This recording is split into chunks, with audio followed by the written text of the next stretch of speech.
Salut les amis, c'est l'heure des produits terminés. Encore une fois mon sac est bien plein de produits que j'ai fini.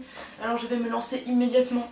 Premier truc que je sors du sac, c'est ce shampoing de chez Subtil Gloss, qui est un shampoing qui permet de raviver les reflets. Ici en l'occurrence les reflets cuivrés, comme vous pouvez le voir, j'ai les cheveux teints en roux. J'ai été très satisfaite de ce truc là, d'ailleurs je l'avais présenté dans une vidéo de favoris. Ça marche très bien pour vraiment faire revivre le roux qui peut avoir tendance à se délaver et à être plus hyper joli ou à tirer plus sur le blond. C'est quelque chose de très efficace. Si vous êtes intéressé pour utiliser un truc comme ça, je vous dirais faites attention à le répandre de manière égale sur vos cheveux, surtout si vos cheveux sont très délavés. Mais voilà, très bon rapport qualité-prix, un produit que je vous conseille vraiment. Ensuite j'ai fini cette eau micellaire de La Roche-Posay. C'est une très bonne eau micellaire, c'est une des meilleures que j'ai testées. Je dirais qu'elle est à peu près à égalité avec la Bioderma selon moi. Alors l'eau micellaire c'est pas quelque chose que j'utilise quotidiennement pour me démaquiller. A priori je me démaquille plutôt à l'huile ou au baume. Les fois où je l'ai utilisé c'était typiquement le soir quand il est hyper tard et que j'ai vraiment la flemme de me faire tout mon rituel mais qu'il faut quand même que je me démaquille parce que sinon c'est mal, c'est péché. J'ai utilisé ces trucs là et elle est vraiment agréable, efficace, simple, vraiment une très bonne eau micellaire. Ensuite en parlant de démaquillant, j'ai fini ce petit truc de chez Mixa qui est un démaquillant biphasé pour le maquillage des yeux waterproof. Puisque les eaux micellaires ne démaquillent pas le maquillage waterproof des yeux, ou en tout cas c'est vraiment la galère, il faut frotter. Donc en gros, les soirs où j'avais vraiment la flemme de me démaquiller au baume ou à l'huile, je faisais un peu combo des deux. Ça sur le visage et ça sur les yeux pour enlever le maquillage waterproof, puisqu'en général je porte du mascara waterproof. Celui-ci, selon moi, il marche plutôt bien, à tel point que des fois je l'utilisais quand j'étais très maquillée sur les yeux. Avant d'y aller avec mon baume, je passais un coup de ça avant pour enlever le plus gros et après je repassais avec mon baume. Pour le prix que ça coûte, c'est-à-dire vraiment pas cher, je trouve que c'est vraiment un bon produit. Et pour rester un petit peu dans l'ordre, et bien justement j'ai fini mon baume démaquillant favori de chez Emma Hardy. C'est le deuxième pot que je finis de ce truc là. C'est mon démaquillant favori, c'est sous forme de baume, ça sent super bon. On s'en met une petite noisette sur les doigts, on frotte sur tout le visage, ça enlève tout le maquillage, y compris waterproof, etc. Ça nettoie bien. Après on se passe un gant de toilette mouillé pour enlever tout ça et on se retrouve avec une peau toute douce, hydratée, hyper propre et vraiment ce truc est génial. Donc je me le rachèterai, c'est sûr. Je crois que ce produit c'est ma plus grosse découverte en termes de soins du visage que j'ai faite depuis des années quoi, depuis toujours peut-être. Ensuite j'ai fini cette huile de douche, c'est le deuxième flacon que je termine, qui sent super bon. Allez, je vais me faire un petit plaisir là. Ça sent bon. Si vous aimez l'odeur d'amande, mais pas l'amande écœurante genre frangipane, mais vraiment une odeur d'amande merveilleuse, ça c'est pour vous. Alors c'est une huile de douche, on peut très bien l'utiliser pour se laver tout simplement comme un gel douche. Ceci dit moi je fais pas ça parce que ce petit truc ça coûte quand même 16 €. Donc c'est un produit que j'aime beaucoup avoir dans ma douche pour me faire un petit plaisir de temps en temps, nettoyer avec un truc merveilleux, genre si j'ai un rendez-vous après ou un truc comme ça, peut-être que je vais vouloir sentir bon et tout. Mais surtout je le garde pour me raser. Et après ce qui est bien avec ce truc c'est qu'une fois qu'on s'est rasé avec ça, on n'a pas du tout la peau sèche, la peau agressée, à la limite on peut se passer de crème. Comme je disais, ça c'était mon deuxième que j'ai terminé, je m'en rachèterai un troisième très probablement bientôt. Quand je serai motivée à dépenser 16 € pour ça. Ensuite j'ai fini cette crème pour le corps qui est une crème de chez Ahava, je ne sais point comment on doit prononcer ça. C'était une crème que je vous avais présentée il y a quelques mois dans une vidéo de favoris, tout simplement parce que elle a une odeur merveilleuse. Alors beaucoup les odeurs c'est quelque chose qui se discute complètement, on n'aime pas tous les mêmes odeurs, mais je suis tombée complètement amoureuse de cette odeur. C'est une crème vraiment très agréable qui est très légère, qui pénètre très facilement dans la peau. C'est pas un truc hyper mastoc pour les gens qui ont des problèmes de peau hyper sèche, genre crocodile.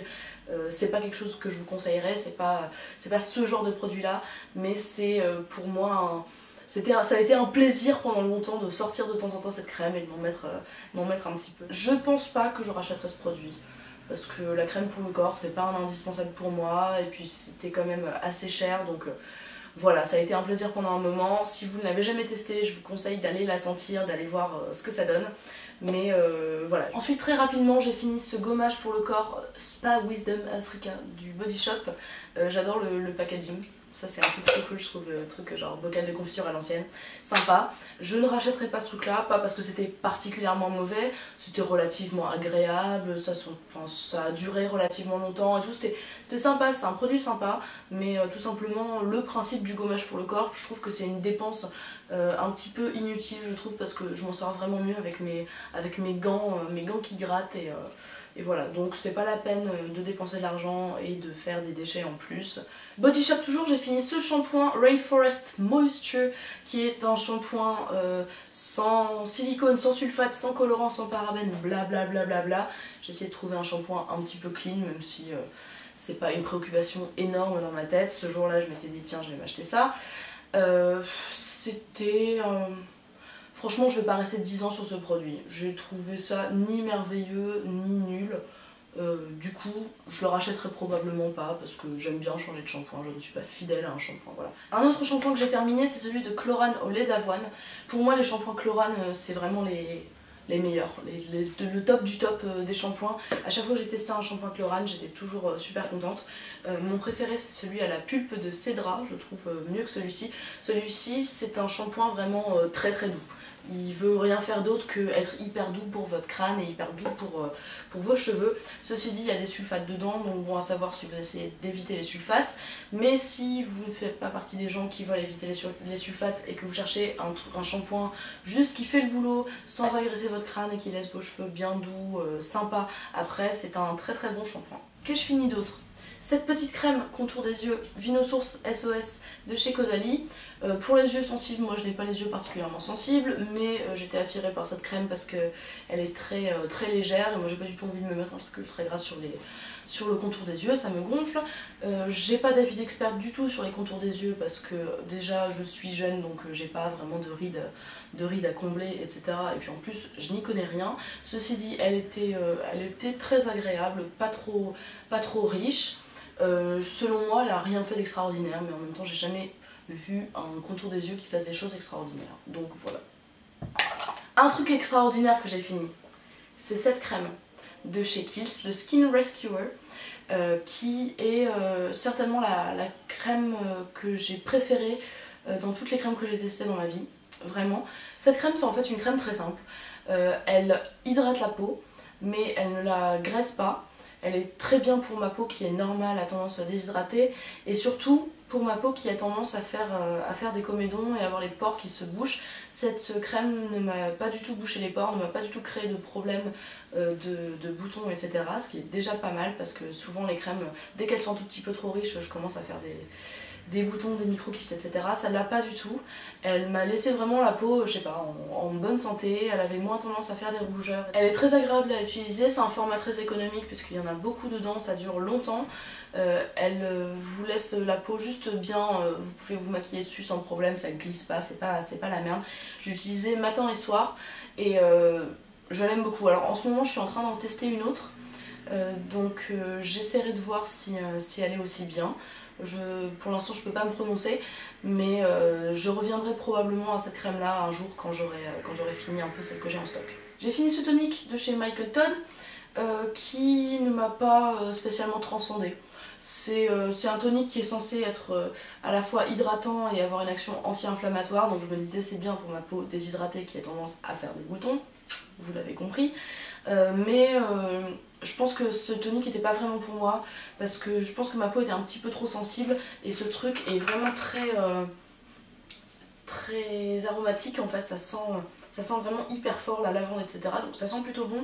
Par contre je sentais que ma peau était un petit peu plus irritable après l'avoir utilisé. Donc voilà, si vous avez une peau à tendance acnéique, je pourrais peut-être vous conseiller ce truc. En plus Michael Todd c'est une marque que j'aime bien puisque c'est une gamme bio et ils font des produits vraiment de qualité. En tout cas les autres que j'ai testés, j'en ai toujours été très satisfaite. Mais voilà, si vous avez la peau sensible, ne vous y risquez pas trop parce que c'est un petit peu irritant. J'ai fini par arriver au bout de ce feutre à sourcils de chez Rouge Baiser qui était mon feutre à sourcils préféré pas pour les sourcils mais pour me faire des taches de rousseur. Il avait vraiment une mine feutre parfaite qui permettait de faire les meilleures taches de rousseur de la terre. croyez-en mon expérience, je suis une connaisseuse. Ceci dit, je l'ai plus jamais retrouvé. Dans les stands Rouge Baiser, j'ai l'impression qu'il est plus commercialisé.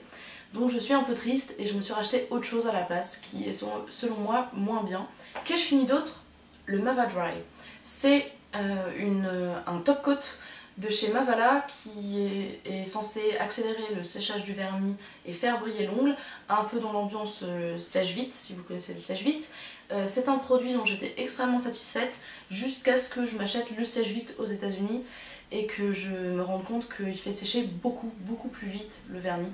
Donc ça c'est quand même pas mal, c'est le meilleur que j'ai pu trouver en France. De tous ceux que j'ai essayé, c'était le mieux. Ceci dit, si vous pouvez vous procurer le sèche-vite, maintenant que je l'ai testé, je vous conseillerais plutôt le sèche-vite.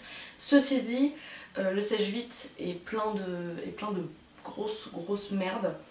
Ceci dit, bon, je pense que celui-là, il n'y a pas que de la pomme dedans.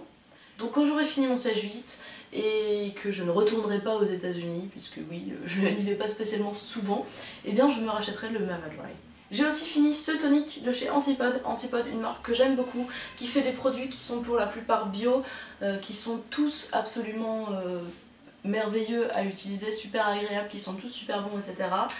J'ai testé ce tonique qui est un tonique antioxydant et hydratant qui se présente sous forme de spray. Ça n'a rien fait de merveilleusement incroyable sur ma peau. Ceci dit, les effets antioxydants, c'est des trucs dont on ne se rend pas compte à court terme. Mais vu le prix que ça coûte, je me le rachèterai pas encore et encore pour pouvoir venir dans 30 ans témoigner de l'action antioxydante. Donc voilà, c'était sympa à utiliser mais je le rachèterai pas parce que selon moi ça vaut pas le prix que ça coûte. Un autre produit Antipode que j'ai terminé, le masque Aura au miel de Manuka, qui est un des masques que j'ai préféré utiliser dans toute ma vie. J'ai vraiment adoré ce masque. Il sent super bon, il est hyper agréable à utiliser, il a vraiment un effet vachement apaisant pour les peaux un peu sensibles ou irritables, c'est vraiment super. En plus de ça, il est aussi nettoyant, mais pas nettoyant ambiance masque à l'argile qui va vraiment nettoyer en profondeur et tout. Ça a une petite action nettoyante et surtout c'est hydratant, c'est apaisant, enfin c'est le masque qui fait tout en fait. Pour l'instant voilà, je suis pas ultra motivée à me faire une commande et à dépenser pas mal d'argent puisque c'est quand même assez cher les produits Antipode, mais vu comme je l'ai adoré, je ne peux que vous dire que je finirai par le racheter, c'est sûr, et je ne peux que vous le conseiller si vous ne l'avez jamais testé, c'est vraiment un bonheur ce masque. Continuons sur les produits Antipode, puisque j'en ai fini pas mal quand même. Alors je vous le déroule, c'est une crème de jour que j'utilisais en crème de jour et crème de nuit, bref, qui était vachement sympa. Crème qui s'appelle Rejoice, qui est en fait une crème vraiment basique quoi. La crème que vous utilisez quand vous n'avez pas besoin que votre crème elle vous fasse le café, qu'elle vous tombe la pelouse, etc. en même temps. C'est vraiment super confortable en fait. Alors elle est quand même un tout petit peu plus riche que ce que j'aurais espéré. Dedans il y a du beurre de karité, des huiles de plantes, etc. L'huile d'avocat et tout. Mais elle est vraiment bien cette crème. C'est vraiment la crème basique qui passe bien. Et pour le coup je vous parlais du Skin Rescuer de Kiehl's. Et j'aime vraiment les deux. Alors celui-ci est plus adapté je pense à mon type de peau, mais celui-ci est bio et il sent super bon. Je sais pas pourquoi je dis il alors que c'est une crème, bref, elle sent super bon cette crème. Elle sent pas un truc incroyablement fort ou c'est pas une odeur que certaines personnes vont détester quoi. C'est vraiment une odeur de crème, je voudrais que toutes les crèmes sentent ça quoi. Bref, une très bonne crème. Du coup je sais pas si je finirai par la racheter parce que j'ai ça en ligne de mire et que je suis en train d'en utiliser une autre qui est un peu dans ce style là mais qui est bio, qui est une de chez Jonzac. Je vous en reparlerai peut-être, mais voilà. J'espère que la crème que j'utilise en ce moment va faire un peu le meilleur des deux mondes, mais je ne sais pas. J'ai fini une autre crème qui pour le coup était trop riche pour moi et ça je m'en suis pas rendu compte tout de suite, mais elle a tendance à me faire un peu des micro-kystes et à me boucher les pores, donc c'est dommage. Mais c'est une crème assez sympa quand même, qui est celle à l'amande de chez Velleda.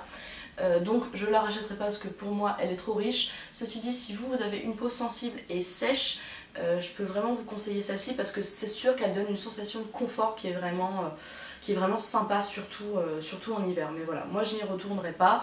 D'ailleurs je l'ai pas fini sur mon visage parce que j'ai essayé de la finir sur mon visage et au bout Au bout de 3-4 jours j'avais à nouveau des micro-kystes et tout, donc je me suis dit bon c'est pas la peine, on va pas la gâcher, je vais l'utiliser un peu sur mon corps et tout pour la finir, mais voilà je la rachèterai pas.